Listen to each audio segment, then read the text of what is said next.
5 ರಾಜ್ಯಗಳ ಚುನಾವಣೆಗೆ ದಿನಾಂಕ ಪ್ರಕಟ ಆಗಿದೆ. ಪಶ್ಚಿಮ ಬಂಗಾಳ ಏಪ್ರಿಲ್ 23 ಹಾಗೆ 29ನೇ ತಾರೀಕು ಅಲ್ಲಿ 2 ಹಂತಗಳಲ್ಲಿ ಚುನಾವಣೆ ನಡೆಯುತ್ತೆ. ಸದ್ಯ ತೃಣಮೂಲ್ ಕಾಂಗ್ರೆಸ್ ಸರ್ಕಾರ ಕಳೆದ 3 ಅವಧಿಯಲ್ಲಿ ತೃಣಮೂಲ್ ಕಾಂಗ್ರೆಸ್ ಸರ್ಕಾರ ಮಮತಾ ಬ್ಯಾನರ್ಜಿ ಅವರ ನೇತೃತ್ವದ ಟಿಎಂಸಿ ಸರ್ಕಾರ ವೆಸ್ಟ್ ಬೆಂಗಾಲ್ನಲ್ಲಿ ಪಶ್ಚಿಮ ಬಂಗಾಳದಲ್ಲಿ ಆಡಳಿತದಲ್ಲಿದೆ. ಹಾಗೆಯೇ ತಮಿಳುನಾಡಿನಲ್ಲೂ ಕೂಡ ಚುನಾವಣೆ ನಡೀತಾ ಇದೆ. ಅದಕ್ಕೂ ದಿನಾಂಕ ಘೋಷಣೆಯಾಗಿದೆ. ಕೇರಳದಲ್ಲಿ ಏಪ್ರಿಲ್ 9ನೇ ತಾರೀಕು ಒಂದೇ ಹಂತದಲ್ಲಿ ಚುನಾವಣೆ ನಡೆಯುತ್ತೆ. ಕೇರಳದಲ್ಲಿ ಕಳೆದ 2 ಟರ್ಮ್ಗಳಿಂದ ಪಿಣರಾಯಿ ವಿಜಯನ್ ಅವರ ನೇತೃತ್ವದ ಎಲ್ಡಿಎಫ್ ಸದ್ಯಕ್ಕೆ ಅಧಿಕಾರದಲ್ಲಿದೆ. ಅಲ್ಲಿ ಸ್ಟ್ರಾಂಗ್ ಕಂಟೆಂಡರ್ ಯುಡಿಎಫ್, ಕಾಂಗ್ರೆಸ್ ನೇತೃತ್ವದ ಯುಡಿಎಫ್. ಅಸ್ಸಾಂನಲ್ಲೂ ಕೂಡ 9ನೇ ತಾರೀಕು ಏಪ್ರಿಲ್ 9ನೇ ತಾರೀಕು ಚುನಾವಣೆ ನಡೀತಾ ಇದೆ. ಒಂದು ಹಂತದಲ್ಲಿ ಸದ್ಯಕ್ಕೆ ಅಲ್ಲಿ ಬಿಜೆಪಿಯ ಸರ್ಕಾರ ಇದೆ. ಬಿಜೆಪಿ ಮೈತ್ರಿಕೂಟದ ಸರ್ಕಾರ ಅಲ್ಲಿ ಆಡಳಿತದಲ್ಲಿದೆ. ಹೇಮಂತ ಬಿಸ್ವಾ ಶರ್ಮಾ ಅಲ್ಲಿ ಮುಖ್ಯಮಂತ್ರಿಯಾಗಿದ್ದಾರೆ. ಪುದುಚೇರಿಯಲ್ಲೂ ಕೂಡ ಸೇಮ್ ಡೇಟ್ಗೆ ಎಲೆಕ್ಷನ್ ನಡೀತಾ ಇದೆ. ಒಂದೇ ಹಂತದಲ್ಲಿ ಎಲೆಕ್ಷನ್ ನಡೀತಾ ಇದೆ. ಸದ್ಯ ಅಲ್ಲಿ ಆಡಳಿತದಲ್ಲಿರೋದು ಬಿಜೆಪಿ. ಹಾಗೆಯೇ ಆಲ್ ಇಂಡಿಯಾ ಎನ್ಆರ್ ಕಾಂಗ್ರೆಸ್ನ ಅಲಯನ್ಸ್ ಎನ್ ರಂಗಸ್ವಾಮಿ ಇವರು ಅಲ್ಲಿ ಮುಖ್ಯಮಂತ್ರಿಗಳಾಗಿದ್ದಾರೆ. 5 ರಾಜ್ಯಗಳ ಚುನಾವಣೆಗೆ ದಿನಾಂಕವನ್ನ ಘೋಷಣೆ ಮಾಡಿದೆ ಕೇಂದ್ರ ಸರ್ಕಾರ. ಕೇಂದ್ರ ಚುನಾವಣಾ ಆಯೋಗ. ಮತ ಎಣಿಕೆ ನಡೆಯೋದು ಮೇ 4ನೇ ತಾರೀಕು. ಇನ್ಕ್ಲೂಡಿಂಗ್ ರಾಜ್ಯದ 2 ವಿಧಾನಸಭಾ ಕ್ಷೇತ್ರಗಳು, ಬಾಗಲಕೋಟೆ ವಿಧಾನಸಭಾ ಕ್ಷೇತ್ರ ಹಾಗೆಯೇ ದಾವಣಗೆರೆ ದಕ್ಷಿಣ ವಿಧಾನಸಭಾ ಕ್ಷೇತ್ರ. ಪುದುಚೇರಿಯಲ್ಲೂ ಕೂಡ ಏಪ್ರಿಲ್ 9ನೇ ತಾರೀಕು ಚುನಾವಣೆ ನಡೀತಾ ಇದೆ. ಅಸ್ಸಾಂನಲ್ಲಿ ಏಪ್ರಿಲ್ 9ನೇ ತಾರೀಕು ಒಂದೇ ಫೇಸ್ನಲ್ಲಿ ಅಂದ್ರೆ ಒಂದೇ ಹಂತದಲ್ಲಿ ಚುನಾವಣೆ ನಡೀತಾ ಇದೆ. ಕೇರಳದಲ್ಲೂ ಕೂಡ ಏಪ್ರಿಲ್ 9ನೇ ತಾರೀಕು ಒಂದೇ ಹಂತದಲ್ಲಿ ಚುನಾವಣೆಯನ್ನ ನಡೆಸುವುದಕ್ಕೆ ಕೇಂದ್ರ ಚುನಾವಣಾ ಆಯೋಗ ನಿರ್ಧಾರ ಮಾಡಿದೆ. ತಮಿಳುನಾಡಿನಲ್ಲಿ ಏಪ್ರಿಲ್ 23ನೇ ತಾರೀಕು ಚುನಾವಣೆ ನಡೀತಾ ಇದೆ. ತಮಿಳುನಾಡಿನಲ್ಲಿ ಒಂದೇ ಹಂತದಲ್ಲಿ ಏಪ್ರಿಲ್ 23. ಮೇ 4ನೇ ತಾರೀಕು ಎಲ್ಲ 5 ರಾಜ್ಯಗಳ ಮತ ಎಣಿಕೆ ನಡೆಯುತ್ತೆ. ರಾಜ್ಯದ ಉಪಚುನಾವಣೆಯ ಫಲಿತಾಂಶವೂ ಕೂಡ ಮೇ 4ನೇ ತಾರೀಕು ಪ್ರಕಟ ಆಗುತ್ತೆ. ಪಶ್ಚಿಮ ಬಂಗಾಳದಲ್ಲಿ 2 ಫೇಸ್, ಒಂದು ಏಪ್ರಿಲ್ 23, ಮತ್ತೊಂದು ಏಪ್ರಿಲ್ 29ನೇ ತಾರೀಕು, 2 ಹಂತದಲ್ಲಿ. ತಮಿಳುನಾಡಿನಲ್ಲಿ ಏಪ್ರಿಲ್ 23ನೇ ತಾರೀಕು ಚುನಾವಣೆ. ಉಳಿದಂತೆ ಕೇರಳದಲ್ಲಿ ಏಪ್ರಿಲ್ 9ನೇ ತಾರೀಕು, ಹಾಗೆಯೇ ಅಸ್ಸಾಂನಲ್ಲಿ ಏಪ್ರಿಲ್ 9ನೇ ತಾರೀಕು.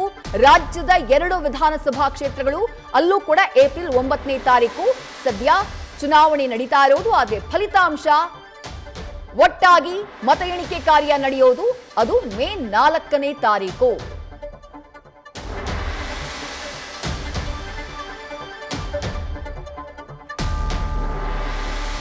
ಈ ಪಂಚರಾಜ್ಯಗಳ ಚುನಾವಣೆಯನ್ನ ಸೆಮಿಫೈನಲ್ 2029ರ ಲೋಕಸಭಾ ಚುನಾವಣೆಗೂ ಮುಂಚಿನ ಸೆಮಿಫೈನಲ್ ಅಂತ ಹೇಳಿ ರಾಜಕೀಯ ವಿಶ್ಲೇಷಕರು ವಿಶ್ಲೇಷಣೆ ಮಾಡ್ತಿದ್ದಾರೆ. ಯಾಕಂದ್ರೆ 5 ರಾಜ್ಯಗಳು ಇದರಲ್ಲಿ ಇನ್ವಾಲ್ವ್ ಆಗಿದ್ದಾವೆ. ಹಾಗಾಗಿ ದೊಡ್ಡ ಮಟ್ಟದ ಲೋಕಸಭಾ ಸೀಟ್ಗಳು, 100ಕ್ಕೂ ಹೆಚ್ಚು ಲೋಕಸಭಾ ಸೀಟ್ಗಳನ್ನ ಈ 5 ರಾಜ್ಯಗಳು ಕವರ್ ಮಾಡ್ತಾವೆ. ಜನರ ಒಲವು ಯಾರ ಕಡೆಗಿದೆ ಅನ್ನುವುದನ್ನ ತಿಳ್ಕೊಳ್ಳೋದಕ್ಕೆ ಈ ಚುನಾವಣೆ ಸಹಕಾರಿಯಾಗುತ್ತೆ ಅನ್ನುವುದು ರಾಜಕೀಯ ವಿಶ್ಲೇಷಕರ ಮಾತು. ಪಶ್ಚಿಮ ಬಂಗಾಳವನ್ನೇ ತೆಗೆದುಕೊಂಡ್ರೆ ಒಟ್ಟು 294 ವಿಧಾನಸಭಾ ಕ್ಷೇತ್ರಗಳಿಗೆ ಅಲ್ಲಿ ಚುನಾವಣೆ ನಡೆಯುತ್ತೆ. 40ಕ್ಕೂ ಹೆಚ್ಚು ಸಂಸದರ ಎಂಪಿ ಸೀಟ್ಗಳಿದ್ದಾವೆ. ಅಲ್ಲಿ 294 ವಿಧಾನಸಭಾ ಸೀಟ್ಗಳಿಗೆ ಚುನಾವಣೆ ನಡೆಯುತ್ತೆ. ಪಶ್ಚಿಮ ಬಂಗಾಳದಲ್ಲಿ ಕೇವಲ 2 ಹಂತಗಳಲ್ಲಿ. ಕಳೆದ ಬಾರಿ 2021ರಲ್ಲಿ 8 ಹಂತಗಳಲ್ಲಿ ಇಲ್ಲಿ ಚುನಾವಣೆ ಮಾಡಲಾಗಿತ್ತು. ಆದರೆ ಈ ಬಾರಿ ಕೇವಲ 2 ಹಂತಗಳಲ್ಲಿ ಪಶ್ಚಿಮ ಬಂಗಾಳದಲ್ಲಿ ಚುನಾವಣೆಯನ್ನ ನಡೆಸುವುದಕ್ಕೆ ಕೇಂದ್ರ ಚುನಾವಣಾ ಆಯೋಗ ಮುಂದಾಗಿದೆ. ಅಲ್ಲಿ ಕಳೆದ 3 ಟರ್ಮ್ನಿಂದ ಆಡಳಿತವನ್ನ ಮಾಡ್ತಾ ಇರೋದು, ಅಧಿಕಾರದಲ್ಲಿರುವುದು ತೃಣಮೂಲ ಕಾಂಗ್ರೆಸ್ ಪಾರ್ಟಿ. ಆ ಪಕ್ಷದ ನಾಯಕಿ ಮಮತಾ ಬ್ಯಾನರ್ಜಿ ಅವರು ಕಳೆದ 3 ಟರ್ಮ್ನಿಂದ ಅಲ್ಲಿ ಮುಖ್ಯಮಂತ್ರಿಯಾಗಿ ಅಧಿಕಾರವನ್ನ ನಡೆಸುತ್ತಿದ್ದಾರೆ. ಇನ್ನು ತಮಿಳುನಾಡಿನಲ್ಲಿ ಡಿಎಂಕೆ ಅಲಯನ್ಸ್ ಇದೆ. ಡಿಎಂಕೆ ತಮಿಳುನಾಡಿನಲ್ಲಿ ಒಟ್ಟು 234 ವಿಧಾನಸಭಾ ಕ್ಷೇತ್ರಗಳನ್ನ ಹೊಂದಿರುವಂತಹ ರಾಜ್ಯ ತಮಿಳುನಾಡು. ತಮಿಳುನಾಡಿನಲ್ಲಿ ಈಗ ಅಧಿಕಾರದಲ್ಲಿರುವಂತಹ ಪಕ್ಷ ಡಿಎಂಕೆ. ಸ್ಟಾಲಿನ್ ಅವರು ಮುಖ್ಯಮಂತ್ರಿಗಳಾಗಿದ್ದಾರೆ. ಇನ್ನು ಕೇರಳದಲ್ಲಿ 140 ವಿಧಾನಸಭಾ ಕ್ಷೇತ್ರಗಳಿದ್ದಾವೆ. ಕೇರಳದಲ್ಲಿ ಸದ್ಯ ಪಿಣರಾಯಿ ವಿಜಯನ್ ಕಳೆದ 2 ಅವಧಿಯಿಂದ ಆ ರಾಜ್ಯದ ಮುಖ್ಯಮಂತ್ರಿಯಾಗಿದ್ದಾರೆ. ಅಲ್ಲಿ ಎಡಪಕ್ಷಗಳ ನೇತೃತ್ವದ ಸರ್ಕಾರ ಎಲ್ಡಿಎಫ್ ಅಲ್ಲಿ ಆಡಳಿತದಲ್ಲಿ ಇರೋದು. ಮತ್ತೊಂದು ಕಡೆ ಅಸ್ಸಾಂ ಸದ್ಯ ಬಿಜೆಪಿ ಸರ್ಕಾರ ಇರುವಂತಹ ರಾಜ್ಯ. ಅಲ್ಲಿ 126 ವಿಧಾನಸಭಾ ಕ್ಷೇತ್ರಗಳಿಗೆ ಚುನಾವಣೆ ನಡೀತಾ ಇದೆ. ಹಾಗೆಯೇ ಕೇಂದ್ರಾಡಳಿತ ಪ್ರದೇಶವಾಗಿರುವಂತಹ ಪುದುಚೇರಿಯಲ್ಲಿ 30 ವಿಧಾನಸಭಾ ಕ್ಷೇತ್ರಗಳಿದ್ದಾವೆ. ಸದ್ಯ ಆಲ್ ಇಂಡಿಯಾ ಎನ್ಆರ್ ಕಾಂಗ್ರೆಸ್ ಹಾಗೆ ಭಾರತೀಯ ಜನತಾ ಪಾರ್ಟಿಯ ಮೈತ್ರಿಕೂಟದ ಸರ್ಕಾರ ಅಲ್ಲಿ ಆಡಳಿತದಲ್ಲಿದೆ. ಎನ್ ರಂಗಸ್ವಾಮಿ ಅವರು ಅಲ್ಲಿನ ಮುಖ್ಯಮಂತ್ರಿಗಳಾಗಿದ್ದಾರೆ. ಈ ಪಂಚ ರಾಜ್ಯಗಳ ಚುನಾವಣೆ ಯಾವ ರೀತಿಯಾದಂತಹ ಸಂದೇಶವನ್ನ ಮುಂದಿನ ಚುನಾವಣೆಗಳಿಗೆ ನೀಡುತ್ತೆ, ದಿಕ್ಸೂಚಿಯಾಗ್ಬಿಡುತ್ತೆ, ಇದು ಸದ್ಯಕ್ಕೆ ಇರುವಂತಹ ಕುತೂಹಲ. ಚುನಾವಣಾ ದಿನಾಂಕಗಳನ್ನ ಗಮನಿಸ್ತಾ ಇದ್ದೀರಿ. ಯಾವ ದಿನಾಂಕದಲ್ಲಿ ಯಾವ ರಾಜ್ಯದಲ್ಲಿ ಮತದಾನ ನಡೆಯುತ್ತೆ ಅನ್ನುವಂತಹ ಮಾಹಿತಿಯನ್ನ ನೋಡ್ತಾ ಇದ್ದೀರಿ. ಕೇರಳದಲ್ಲಿ ಚುನಾವಣೆ ನಡೀತಾ ಇರೋದು 9ನೇ ತಾರೀಕು, ಏಪ್ರಿಲ್ 9ನೇ ತಾರೀಕು. ಹಾಗೆಯೇ ತಮಿಳುನಾಡಿನಲ್ಲಿ ಏಪ್ರಿಲ್ 23ನೇ ತಾರೀಕು ಚುನಾವಣೆ ನಡೀತಾ ಇದೆ. ಅಸ್ಸಾಂನಲ್ಲೂ ಕೂಡ ಏಪ್ರಿಲ್ 9ನೇ ತಾರೀಕು ಚುನಾವಣೆ ನಡೀತಾ ಇದೆ. ಪಶ್ಚಿಮ ಬಂಗಾಳದಲ್ಲಿ ಮಾತ್ರ 23 ಹಾಗೆ 29ನೇ ತಾರೀಕು ಚುನಾವಣೆ ನಡೀತಾ ಇದೆ. ಮತ್ತಷ್ಟು ಡೀಟೇಲ್ಸ್ ನಮ್ಮ ಪ್ರತಿನಿಧಿ ಚಂದ್ರಮೋಹನ್ ನೀಡ್ತಾ ಹೋಗ್ತಾರೆ. ಚಂದ್ರಮೋಹನ್, ಸಾಕಷ್ಟು ಕುತೂಹಲಕ್ಕೆ ಕಾರಣವಾಗಿದ್ದಂಥ ಪಂಚ ರಾಜ್ಯಗಳ ಚುನಾವಣಾ ದಿನಾಂಕ ಘೋಷಣೆಯಾಗಿದೆ. ಹಲವು ಕಾರಣಗಳಿಗಾಗಿ ಈ ಚುನಾವಣೆ, ಪಂಚರಾಜ್ಯಗಳ ಚುನಾವಣೆ ಬಹಳ ಮುಖ್ಯ ಆಗುತ್ತೆ. ಜೊತೆಗೆ ನಮ್ಮ ರಾಜ್ಯದ 2 ತೆರವಾಗಿರುವಂತಹ ವಿಧಾನಸಭಾ ಕ್ಷೇತ್ರಗಳು, ಅಲ್ಲೂ ಕೂಡ ಚುನಾವಣೆ ಘೋಷಣೆಯಾಗಿರೋದು ಕುತೂಹಲವನ್ನ ಕೆರಳಿಸ್ತಾ ಇರೋದು. ಚಂದ್ರಮೋಹನ್, ಕಳೆದ ಬಾರಿ ಪಶ್ಚಿಮ ಬಂಗಾಳದಲ್ಲಿ 8 ಹಂತಗಳಲ್ಲಿ ಚುನಾವಣೆಯನ್ನ ನಡೆಸಿತ್ತು ಕೇಂದ್ರ ಚುನಾವಣಾ ಆಯೋಗ. ಆದ್ರೆ ಈ ಬಾರಿ 2 ಹಂತಗಳಲ್ಲಿ. ಈ ಬಾರಿಯ ಈ ಚುನಾವಣಾ ಆಯೋಗ ಮಾಡಿರುವಂತಹ ಸುದ್ದಿಗೋಷ್ಠಿ ಜೊತೆಗೆ ಈ ದಿನಾಂಕಗಳು ಇವೆಲ್ಲವನ್ನ ವಿಶ್ಲೇಷಣೆ ಮಾಡ್ತಾ ಹೋಗೋದಾದ್ರೆ ಚಂದ್ರಮೋಹನ್. ಹೌದು ವಿದೇಶಿ, ಈಗ ಅಂತಿಮವಾಗಿ ಪಂಚರಾಜ್ಯಗಳ ವಿಧಾನಸಭಾ ಚುನಾವಣೆಗೆ ಮುಹೂರ್ತ ನಿಗದಿಯಾಗಿದೆ. ಕೇಂದ್ರ ಚುನಾವಣಾ ಆಯೋಗ ಅಧಿಕೃತವಾಗಿ 4 ರಾಜ್ಯಗಳು ಮತ್ತು ಕೇಂದ್ರಾಡಳಿತ ಪ್ರದೇಶವಾದಂಥ ಪುದುಚೇರಿಗೂ ಕೂಡ ಚುನಾವಣೆಯನ್ನು ಘೋಷಣೆ ಮಾಡಿದೆ. ಜೊತೆಗೆ ಕರ್ನಾಟಕದ 2 ಅಸೆಂಬ್ಲಿ ಕ್ಷೇತ್ರಗಳಿಗೆ ಉಪಚುನಾವಣೆಯನ್ನು ಕೂಡ ಘೋಷಣೆ ಮಾಡಿದೆ. ಈ ಪಂಚರಾಜ್ಯಗಳ ಚುನಾವಣೆಗಳ ಪೈಕಿ ಪಶ್ಚಿಮ ಬಂಗಾಳ ಮತ್ತು ತಮಿಳುನಾಡು ರಾಜ್ಯದ ವಿಧಾನಸಭಾ ಚುನಾವಣೆ ಭಾರಿ ಕುತೂಹಲಕ್ಕೆ ಕಾರಣ ಆಗಿದೆ. ಮುಖ್ಯವಾಗಿ ಪಶ್ಚಿಮ ಬಂಗಾಳ ರಾಜ್ಯದಲ್ಲಿ ಕಳೆದ ವಿಧಾನಸಭಾ ಚುನಾವಣೆಯಲ್ಲೂ ಕೂಡ ಬಿಜೆಪಿ ಅಧಿಕಾರದ ಗದ್ದುಗೆಯನ್ನು ಹಿಡಿಬೇಕು ಅಂತೇಳಿ ಭಾರಿ ಪ್ರಯತ್ನವನ್ನು ನಡೆಸಿತ್ತು. ಆದರೆ ಅದರಲ್ಲಿ ಯಶಸ್ಸನ್ನು ಸಾಧಿಸಲಿಕ್ಕೆ ಸಾಧ್ಯವಾಗಿಲ್ಲ. ಈಗ ಈ ಚುನಾವಣೆಯಲ್ಲಾದರೂ ಕೂಡ ಗೆದ್ದು ಪಶ್ಚಿಮ ಬಂಗಾಳದಲ್ಲಿ ಬಿಜೆಪಿ ಅಧಿಕಾರದ ಗದ್ದುಗೆಯನ್ನು ಹಿಡಿಯಲಿಕ್ಕೆ ಭಾರಿ ಪ್ರಯತ್ನವನ್ನು ನಡೆಸ್ತಾ ಇದೆ. ಆ ಕಾರಣಕ್ಕಾಗಿ ಪಶ್ಚಿಮ ಬಂಗಾಳದಲ್ಲಿ ಈ ಬಾರಿ ಬಿಜೆಪಿಯ ಬಾವುಟ ವಿಧಾನಸಭೆ ಮೇಲೆ ಆರುತ್ತಾ ಹೇಗೆ ಅನ್ನೋದು ಭಾರಿ ಕುತೂಹಲಕ್ಕೆ ಕಾರಣ ಆಗಿದೆ. ಮುಖ್ಯವಾಗಿ ಈಗ ಪಶ್ಚಿಮ ಬಂಗಾಳದಲ್ಲೂ ಕೂಡ 2 ಹಂತದಲ್ಲಿ ವಿಧಾನಸಭಾ ಚುನಾವಣೆ ನಡೆಸಲಿಕ್ಕೆ ಈಗ ಕೇಂದ್ರ ಚುನಾವಣಾ ಆಯೋಗ ತೀರ್ಮಾನವನ್ನು ತೆಗೆದುಕೊಂಡು ದಿನಾಂಕವನ್ನು ಘೋಷಣೆ ಮಾಡಿದೆ. ಜೊತೆಗೆ ನಮ್ಮ ಕರ್ನಾಟಕದ ನೆರೆಯ ತಮಿಳುನಾಡು ರಾಜ್ಯದಲ್ಲೂ ಕೂಡ ಚುನಾವಣೆಯನ್ನು ಘೋಷಣೆ ಮಾಡಲಾಗಿದೆ. ಮುಖ್ಯವಾಗಿ ತಮಿಳುನಾಡಿನಲ್ಲಿ ಏಪ್ರಿಲ್ 23ರಂದು ಒಂದೇ ಹಂತದಲ್ಲಿ ಚುನಾವಣೆಯನ್ನು ಘೋಷಣೆ ಮಾಡಲಾಗಿದೆ. ತಮಿಳುನಾಡಲ್ಲಿ ಈಗ ಡಿಎಂಕೆ ಕಾಂಗ್ರೆಸ್ ಮೈತ್ರಿಕೂಟದ ಸರ್ಕಾರ ಇದೆ. ಈಗ ತಮಿಳುನಾಡು ರಾಜ್ಯದಲ್ಲೂ ಕೂಡ ಬಿಜೆಪಿ ಅಧಿಕಾರದ ಗದ್ದುಗೆಯನ್ನು ಹಿಡಿಬೇಕು ಅಂತೇಳಿ ಭಾರಿ ಹರಸಾಹಸವನ್ನು ನಡೆಸ್ತಾ ಇದೆ ಮತ್ತು ಚುನಾವಣಾ ಪೂರ್ವ ಮೈತ್ರಿಯನ್ನು ಕೂಡ ಎಡಿಎಂಕೆ ಪಕ್ಷದ ಜೊತೆಗೂ ಕೂಡ ಮಾಡ್ಕೊಳ್ತಾ ಇದೆ. ಜೊತೆಗೆ ಟಿವಿಕೆ ಪಕ್ಷದ ವಿಜಯ್ ಅವರನ್ನು ಕೂಡ ತಮ್ಮ ಮೈತ್ರಿಕೂಟಕ್ಕೆ ಸೆಳ್ಕೊಳ್ಳಿಕ್ಕೆ ಬಿಜೆಪಿ ಪ್ರಯತ್ನವನ್ನು ನಡೆಸ್ತಾ ಇದೆ. ಹೀಗಾಗಿ ಈಗ ತಮಿಳುನಾಡಲ್ಲಿ ಯಾವ ಪಕ್ಷ ಮತ್ತು ಮೈತ್ರಿಕೂಟ ಈಗ ಈ ಚುನಾವಣೆಯಲ್ಲಿ ಮತ್ತೆ ಗೆದ್ದು ಅಧಿಕಾರದ ಗದ್ದುಗೆಯನ್ನು ಹಿಡಿಯುತ್ತೆ ಅನ್ನೋದು ಭಾರಿ ಕುತೂಹಲಕ್ಕೆ ಕಾರಣ ಆಗಿದೆ. ಈಗ ಹಿಂದೆ 5 ವರ್ಷದ ಹಿಂದೆ ನಡೆದಂತಹ ಚುನಾವಣೆಯಲ್ಲಿ ಬಿಜೆಪಿ ಕೇವಲ 3-4 ಸ್ಥಾನಗಳನ್ನು ಮಾತ್ರ ಗೆದ್ದಿತ್ತು. ಆದ್ರೀಗ ಈ ಬಾರಿಯ ಚುನಾವಣೆಯಲ್ಲಿ ಎಡಿಎಂಕೆ ಪಕ್ಷದ ಜೊತೆಗೆ ಮೈತ್ರಿ ಇರೋದ್ರಿಂದಾಗಿ ಹೆಚ್ಚಿನ ಸ್ಥಾನಗಳನ್ನು ಗೆಲ್ಲಬಹುದು, ಅಧಿಕಾರದ ಗದ್ದುಗೆಯನ್ನು ಹಿಡಿಬಹುದು ಅನ್ನುವ ಪ್ಲಾನ್ ಬಿಜೆಪಿದಾಗಿದೆ. ಜೊತೆಗೆ ಎಡಿಎಂಕೆ ಹೆಚ್ಚಿನ ಕ್ಷೇತ್ರಗಳನ್ನು ಗೆದ್ರೆ ಬಿಜೆಪಿ ಕೂಡ ಆ ಪಕ್ಷದ ಮೈತ್ರಿಕೂಟದ ಭಾಗವಾಗಿಯೇ ಅಧಿಕಾರದ ಗದ್ದುಗೆಯನ್ನು ಹಿಡಿತಕ್ಕಂಥ ಪ್ಲಾನ್ ಅನ್ನು ಹಾಕೊಂಡಿದೆ. ಜೊತೆಗೆ ಟಿವಿಕೆ ಪಕ್ಷದ ವಿಜಯ್ ಅವರು ಕೂಡ ಈ ಒಂದು ಮೈತ್ರಿಕೂಟಕ್ಕೆ ಏನಾದ್ರು ಸೇರ್ಪಡೆ ಆದರೆ ಅವ್ರಿಗೂ ಕೂಡ 80 ವಿಧಾನಸಭಾ ಕ್ಷೇತ್ರಗಳಲ್ಲಿ ಸ್ಪರ್ಧೆ ಮಾಡಲಿಕ್ಕೆ ಅವಕಾಶ ಕೊಡ್ತವೆ. ಟಿವಿಕೆ ಪಕ್ಷದ ವಿಜಯ್ ಅವರ ಒಂದು ಸಿನಿಮಾ ಪಾಪ್ಯುಲಾರಿಟಿಯನ್ನು ಕೂಡ ಮತಗಳಾಗಿ ಕನ್ವರ್ಟ್ ಮಾಡಿಕೊಂಡು ಗೆದ್ದು ಅಧಿಕಾರದ ಗದ್ದುಗೆ ಹಿಡಿಬೇಕು ಅಂತೇಳಿ ಬಿಜೆಪಿ ಪ್ಲಾನ್ ಅನ್ನು ಮಾಡ್ತಾ ಇದೆ. ಮತ್ತೊಂದು ಕಡೆಯಲ್ಲಿ ತಮಿಳುನಾಡಿನಲ್ಲಿ ಡಿಎಂಕೆ ಮತ್ತು ಕಾಂಗ್ರೆಸ್ ಮೈತ್ರಿಕೂಟ ಈ ಬಾರಿ ಕೂಡ ಗೆದ್ದು ಅಧಿಕಾರದ ಗದ್ದುಗೆಯನ್ನು ಹಿಡಿಬೇಕು ಅಂತೇಳಿ ಪ್ರಯತ್ನವನ್ನ ಮಾಡ್ತಾ ಇವೆ. ಈಗಾಗಲೇ ಡಿಎಂಕೆ ಮತ್ತು ಕಾಂಗ್ರೆಸ್ ನಡುವೆ ಸೀಟು ಹಂಚಿಕೆ ಕೂಡ ಆಗಿದೆ. ಹಾಗಾಗಿ ಈಗ ಸೀಟು ಹಂಚಿಕೆ ಪ್ರಕಾರವೇ ಚುನಾವಣೆಗೆ ಸ್ಪರ್ಧೆ ಮಾಡಿ ಹೆಚ್ಚಿನ ಸ್ಥಾನಗಳನ್ನು ನಾವೇ ಗೆಲ್ತೇವೆ, ನಾವೇ ಅಧಿಕಾರದ ಗದ್ದುಗೆಯನ್ನು ಹಿಡಿತೇವೆ ಅಂತೇಳಿ ಆತ್ಮವಿಶ್ವಾಸದಲ್ಲಿ ಡಿಎಂಕೆ ಪಕ್ಷದ ಸಿಎಂ ಎಂ.ಕೆ. ಸ್ಟಾಲಿನ್ ಅವರು ಕೂಡ ಇದ್ದಾರೆ. ಈಗ ಎಡಿಎಂಕೆ ಪಕ್ಷದಲ್ಲೂ ಕೂಡ ಪನ್ನೀರ್ ಸೆಲ್ವಂ ಪಳನಿಸ್ವಾಮಿ ನಡುವೆ ಕಿತ್ತಾಟ ಆಯಿತು. ಆದ್ರೀಗ ಪನ್ನೀರ್ ಸೆಲ್ವಂ ಅವರು OPS ಅವರು ಈಗಾಗಲೇ ಮುಖ್ಯವಾಗಿ ಅವರು ಬೇರೆ ಪಕ್ಷಕ್ಕೂ ಕೂಡ ಡಿಎಂಕೆ ಪಕ್ಷಕ್ಕೂ ಕೂಡ ಸೇರ್ಪಡೆಯಾಗಿದ್ದಾರೆ. ಹೀಗಾಗಿ ಎಡಪ್ಪಾಡಿ ಪಳನಿಸ್ವಾಮಿ ನೇತೃತ್ವದಲ್ಲೇ ಎಡಿಎಂಕೆ ಪಕ್ಷ ಈ ಬಾರಿಯ ಚುನಾವಣೆಯನ್ನು ಎದುರಿಸ್ತಾ ಇದೆ. ಮತ್ತೆ ಜಯಲಲಿತಾ ಅವರ ಸ್ನೇಹಿತೆಯಾದಂಥ ಶಶಿಕಲಾ ಅವರು ಕೂಡ ತಮ್ಮದೇ ಆದಂಥ ಹೊಸ ಪಕ್ಷವನ್ನು ಹುಟ್ಟಾಕಿದ್ದಾರೆ. ಆ ಹೊಸ ಪಕ್ಷದ ಮೂಲಕವೇ ತಮ್ಮ ಅಭ್ಯರ್ಥಿಗಳನ್ನು ಕೂಡ ಕಣಕ್ಕಿಳಿಸ್ತಾರೆ. ಹೀಗಾಗಿ ಶಶಿಕಲಾ ಅವರ ಪಕ್ಷ ಎಡಿಎಂಕೆ ಪಕ್ಷದ ಮತಗಳನ್ನು ಕೂಡ ಇಬ್ಬಾಗ ಮಾಡಬಹುದು. ಅದು ಎಡಿಎಂಕೆ ಪಕ್ಷಕ್ಕೆ ಹೊಡೆತವನ್ನ ಕೊಡುತ್ತಾ ಹೇಗೆ ಅನ್ನೋದನ್ನು ಕೂಡ ಈ ಚುನಾವಣೆಯಲ್ಲಿ ಕಾದು ನೋಡಬೇಕಾಗುತ್ತೆ. ಹೀಗಾಗಿ ತಮಿಳುನಾಡಿನ ಚುನಾವಣೆ ಕೂಡ ಭಾರಿ ಕುತೂಹಲಕ್ಕೆ ಕಾರಣ ಆಗಿರತಕ್ಕಂತಹ ಚುನಾವಣೆ. ಡಿಎಂಕೆ ಅಧಿಕಾರದ ಗದ್ದುಗೆ ಹಿಡಿಯುತ್ತಾ ಇಲ್ವೇ ಎಡಿಎಂಕೆ ಮತ್ತು ಬಿಜೆಪಿ ಮೈತ್ರಿಕೂಟ ಅಧಿಕಾರದ ಗದ್ದುಗೆಯನ್ನು ಹಿಡಿಯುತ್ತಾ ಅನ್ನೋದು ಈಗ ಕುತೂಹಲಕ್ಕೆ ಕಾರಣ ಆಗಿದೆ. ಮುಖ್ಯವಾಗಿ ಕರ್ನಾಟಕದಲ್ಲಿ IPS ಅಧಿಕಾರಿಯಾಗಿದ್ದಂತಹ ಅಣ್ಣಾಮಲೈ ಅವರನ್ನ ಬಿಜೆಪಿ ರಾಜ್ಯ ಘಟಕದ ಅಧ್ಯಕ್ಷ ಸ್ಥಾನದಿಂದ ಇಳಿಸಿ ಈಗ ಬೇರೊಬ್ಬರಿಗೆ ಅಧ್ಯಕ್ಷ ಸ್ಥಾನವನ್ನ ಬಿಜೆಪಿ ಪಕ್ಷ ನೀಡಿದೆ. ನಾಗೇಂದ್ರನ್ ಅವರನ್ನ ಅಲ್ಲಿ ಬಿಜೆಪಿ ಅಧ್ಯಕ್ಷನಾಗಿ ಮಾಡಿದೆ. ಅಣ್ಣಾಮಲೈ ಅವರು ಬಿಜೆಪಿ ರಾಜ್ಯಾಧ್ಯಕ್ಷರಾಗಿದ್ದರೆ ಅವರಿಗೆ ADMK ಜೊತೆಗೆ ಮೈತ್ರಿ ಒಂದು ಸಮನ್ವಯತೆಯನ್ನು ಸಾಧಿಸಲಿಕ್ಕೆ ಸಾಧ್ಯವಾಗೋದಿಲ್ಲ. ADMK ಪಕ್ಷದ ನಾಯಕರು ಅವರ ಜೊತೆಗೆ ಒಂದು ಸಮನ್ವಯತೆಯನ್ನು ಸಾಧಿಸಲಿಕ್ಕೂ ಕೂಡ ರೆಡಿ ಇರಲಿಲ್ಲ. ಈ ಕಾರಣಕ್ಕಾಗಿಯೇ ಅಣ್ಣಾಮಲೈ ಅವರನ್ನ ಅಧ್ಯಕ್ಷ ಸ್ಥಾನದಿಂದ ಕೆಳಗಿಳಿಸಿ ನಾಗೇಂದ್ರನ್ ಅವರಿಗೆ ಅಧ್ಯಕ್ಷ ಸ್ಥಾನವನ್ನು ಕೂಡ ಕೊಟ್ಟಿದೆ. ಹೀಗಾಗಿ ಬಿಜೆಪಿಗೂ ಕೂಡ ಈಗ ತಮಿಳುನಾಡಿನಲ್ಲಿ ಹೆಚ್ಚಿನ ಸ್ಥಾನಗಳನ್ನು ಗೆಲ್ಲಬೇಕು, ಮೈತ್ರಿಕೂಟವನ್ನು ಮಾಡಿಕೊಂಡಾದ್ರೂ ಸರಿನೇ ಅಧಿಕಾರದ ಗದ್ದಿಗೆಯನ್ನು ಹಿಡಿಬೇಕು ಅನ್ನತಕ್ಕಂತಹ ಒಂದು ಹಠ ಛಲದಿಂದಗೆ ಈಗ ಹೋರಾಟವನ್ನ ನಡೆಸ್ತಾ ಇದೆ.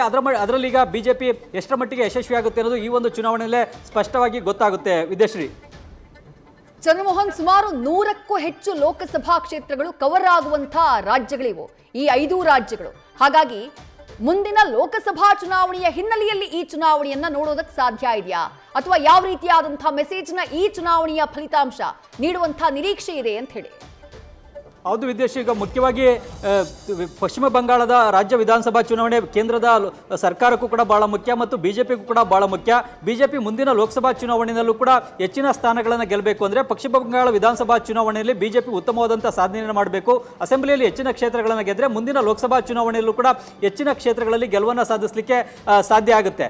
ಈ ಕಾರಣಕ್ಕಾಗಿಯೇ ಪಶ್ಚಿಮ ಬಂಗಾಳದಲ್ಲಿ ಮೊದಲು ಅಸೆಂಬ್ಲಿನಲ್ಲಿ ಗೆದ್ದು ಅಧಿಕಾರದ ಗದ್ದಿಗೆ ನೀಡಲಿಕ್ಕೆ ಬಿಜೆಪಿ ಪ್ರಯತ್ನವನ್ನು ನಡೆಸ್ತಾ ಇದೆ.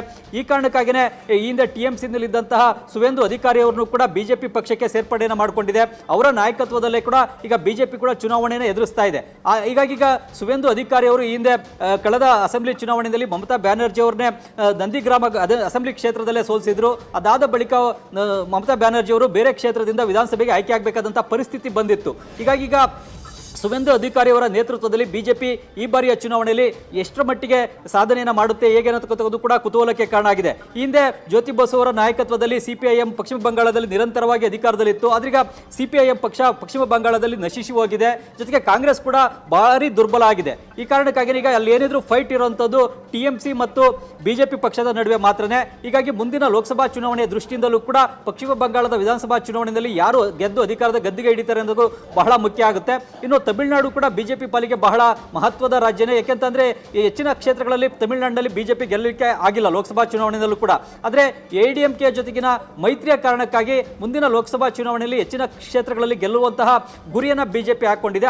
ಅದಕ್ಕೆ ಮುಂಚಿತವಾಗಿ ಬಂದಿರುವಂತಹ ಈ ಅಸೆಂಬ್ಲಿ ಚುನಾವಣೆಯಲ್ಲೂ ಕೂಡ ADMK ಬಿಜೆಪಿ ಮೈತ್ರಿಕೂಟ ಉತ್ತಮವಾದಂತಹ ಸಾಧನೆ ಮಾಡಿದ್ರೆ ಮುಂದಿನ ಲೋಕಸಭಾ ಚುನಾವಣೆಯಲ್ಲೂ ಕೂಡ ತಮಿಳುನಾಡಲ್ಲೂ ಕೂಡ ಹೆಚ್ಚಿನ ಲೋಕಸಭಾ ಕ್ಷೇತ್ರಗಳನ್ನು ಗೆಲ್ಲಲಿಕ್ಕೆ ಸಾಧ್ಯ ಆಗುತ್ತೆ ಅನ್ನೋ ಒಂದು ಲೆಕ್ಕಾಚಾರ ಇದೆ. ಮುಖ್ಯವಾಗಿ ಕಳೆದ ಲೋಕಸಭಾ ಚುನಾವಣೆಯಲ್ಲಿ ಬಿಜೆಪಿಗೆ ಮಹಾರಾಷ್ಟ್ರ, ಉತ್ತರ ಪ್ರದೇಶದಂತಹ ರಾಜ್ಯಗಳೇ ಕೈಕೊಟ್ಟಿದ್ವು. ಆ 2 ರಾಜ್ಯಗಳಲ್ಲಿ ಹೆಚ್ಚಿನ ಕ್ಷೇತ್ರಗಳನ್ನು ಗೆಲ್ಲಲಿಕ್ಕೆ ಬಿಜೆಪಿಗೆ ಸಾಧ್ಯ ಆಗಿರಲಿಲ್ಲ. ಈ ಕಾರಣಕ್ಕಾಗಿಯೇ ಬಿಜೆಪಿ 240 ಕ್ಷೇತ್ರಗಳಿಗಷ್ಟೇ ಸೀಮಿತ ಆಯಿತು. ಹಾಗಾಗಿ ಆ ಒಂದು ನಷ್ಟವನ್ನು ಬೇರೆ ರಾಜ್ಯಗಳಲ್ಲಿ ತುಂಬಿಕೊಳ್ಬೇಕಾಗುತ್ತೆ. ಅಂಥ ರಾಜ್ಯಗಳು ಅಂದರೆ ಪಶ್ಚಿಮ ಬಂಗಾಳ, ತಮಿಳುನಾಡು, ಹೀಗೆ ಹೆಚ್ಚು ಕ್ಷೇತ್ರಗಳನ್ನು ಗೆಲ್ಲದೇ ಇರುವಂಥ ರಾಜ್ಯಗಳಲ್ಲಿ ಹೊಸದಾಗಿ ಹೆಚ್ಚಿನ ಕ್ಷೇತ್ರಗಳನ್ನು ಗೆಲ್ಲುವ ಮೂಲಕ ಬೇರೆ ಕಡೆ ಆದಂಥ ನಷ್ಟವನ್ನು ತುಂಬಿಕೊಳ್ಬೇಕಾದಂಥ ಅನಿವಾರ್ಯತೆ ಬಿಜೆಪಿಗೆ ಬರುತ್ತೆ. ಆ ಕಾರಣಕ್ಕಾಗಿಯೇ ಈಗ ಮುಂದಿನ ಲೋಕಸಭಾ ಚುನಾವಣೆಯನ್ನು ದೃಷ್ಟಿಯಲ್ಲಿ ಇಟ್ಕೊಂಡು ಕೂಡ ಬಿಜೆಪಿ ಈಗ ಪಶ್ಚಿಮ ಬಂಗಾಳ ಮತ್ತು ತಮಿಳುನಾಡು 2 ರಾಜ್ಯಗಳಲ್ಲೂ ಕೂಡ ಉತ್ತಮವಾದಂತಹ ಸಾಧನೆಯನ್ನು ಮಾಡಬೇಕಾಗುತ್ತೆ. ಹೆಚ್ಚಿನ ವಿಧಾನಸಭಾ ಕ್ಷೇತ್ರಗಳಲ್ಲಿ ಗೆಲ್ಲಬೇಕಾಗುತ್ತೆ.